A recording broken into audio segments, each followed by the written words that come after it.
8 key questions that every Singaporean considering a property investment should ask themselves. Question number 1, what's your property playbook? Question number 2, what makes the perfect location for your investment? Question number 3, are you ready to commit to some research? With special access here I'm going to share with you. I will deep dive into data and numbers for you. So this is one way that we help a lot of our clients and busy professionals to condense their research points so that we can help you make an informed decision. So able to see the residential analytics of how many percentage are Singaporeans, PR or even foreigners buying this property. Your property has already increased 33.88% over this whole period of time. So it's a very good accomplishment. The performance is also 32.22%. This kind of insights and deep dive of research is able to help you make better decisions based on data and numbers.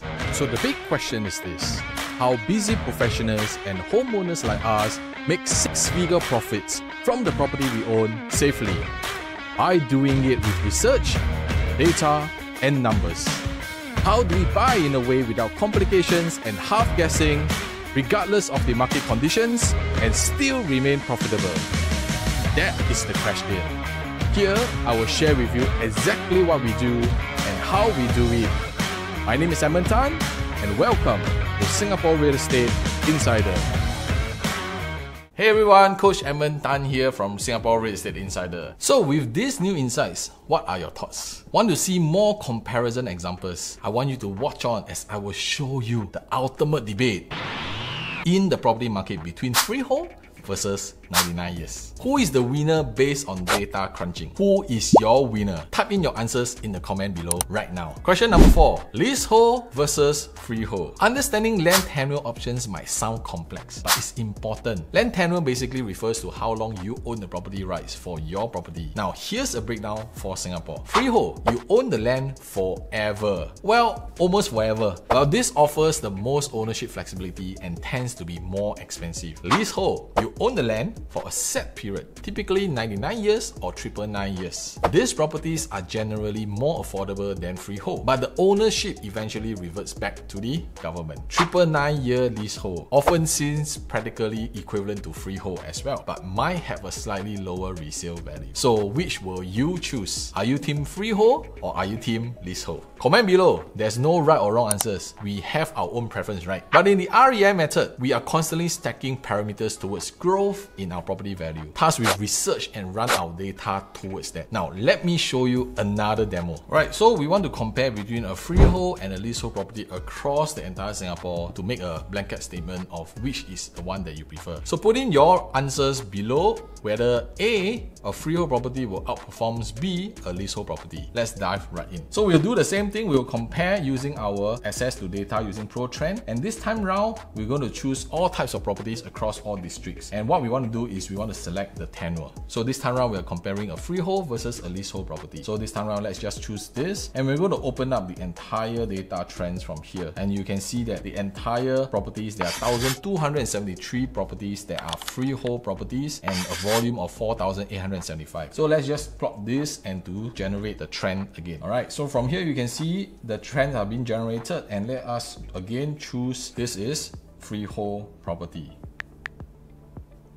So next, we will want to at least understand what is the volume as well as the per square foot as well. And you can see that this current stage, the freehold property is hovering about 1,900 plus, close to 2,000 per square foot. And because we are just at the start of 2024, so the volume is still climbing up at the same time. But let us just look at how leasehold properties are performing. So we'll do the same thing, and this time round, based on tenure, we will choose leasehold. And now we want to see how it generates. So for leasehold properties, basically there are 558 projects, but the volume, can you see, there are 15,368,000 in terms of units being sold as a leasehold property. So from here, we want to generate both trends together to see how the performance is. Right, so let us just rename it again. So for the red color line is leasehold property.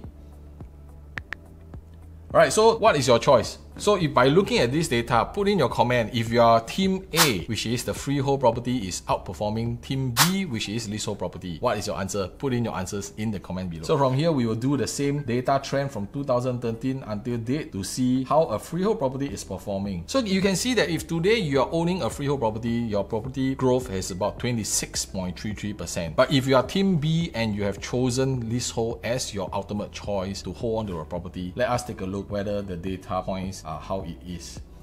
Wow, can you see the difference? Alright, so generally there's a lot of homeowners who are always preferring freehold. There's nothing wrong with it. Many of them, when they're going to buy freehold, they want to look at longer staying period or maybe for legacy planning. But from a data perspective, if you're outright comparing a freehold as well as a leasehold property, the leasehold outperforms it by 49.23% to the freehold at 26.33%. So will this extra information help you to make a sound decisions when you're making your choice of your property journey? Right, this is how we can use data to help you dive in deeper, adopting the REI method with access to research, data, and numbers. Caution, when we dive deeper into more specifics and of different locations, the data will be different. So please don't take this as a blanket statement as well. Check in with us to gain access to live data to help you make a safer decisions with data and numbers too. Now, I want you to consider your investment goals when choosing tenure. For long-term wealth building, freehold might be ideal. For rental income, a well-located leasehold properties could be a good option. Question number 5. Don't forget the cost. Can you afford it all? There's more to consider than just the purchase price. Factor in additional costs like property tax and annual tax based on the property value. So recently there's an increase in terms of annual tax, and that could result in a strategy change as well. So if you are still unknown about how the annual value or even the property tax is going to affect you, put in a comment and reach out to us and we might be able to give you an insight. Agent fees. Commission paid to the real estate agent for facilitating the purchase or renter. Maintenance fees. For condos and apartments, this cover the upkeeping of common areas as well as amenities. Renovation costs. Consider potential upgrades you might want to make. Most importantly, focus on the net rental yield. This is the money you keep after subtracting all the expenses from your rental income. Aim for a net yield that covers a significant portion of your mortgage payment, making your investment more sustainable in the long run.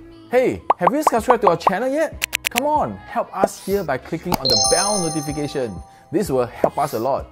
Question number 6. Can you handle being a landlord? Being a landlord comes with responsibilities. It's more than just rent collection. You might need to manage the tenants, and this includes screening potential tenants, dealing with maintenance requests, and collecting rental. How about handling repairs? Unexpected issues can arise, so factor in repair costs when budgeting. I want you to also prepare for vacancy periods. There might be times when the property is unoccupied, so plan for potential income gaps. What we do as one stop for landlords, ask yourself if you're ready for these responsibilities. Consider hiring a property management company if you need help. Number 7. How can you stay updated on government policies? The Singapore property market is so dynamic and government policies can change. Stay informed about things like number 1, cooling measures. This can be introduced to regulate property prices and make them more affordable for first-time buyers or even second and third buyers. They might impact your investment strategy. Changes in stamp duties as well. Taxes levied on property purchases can affect your overall investment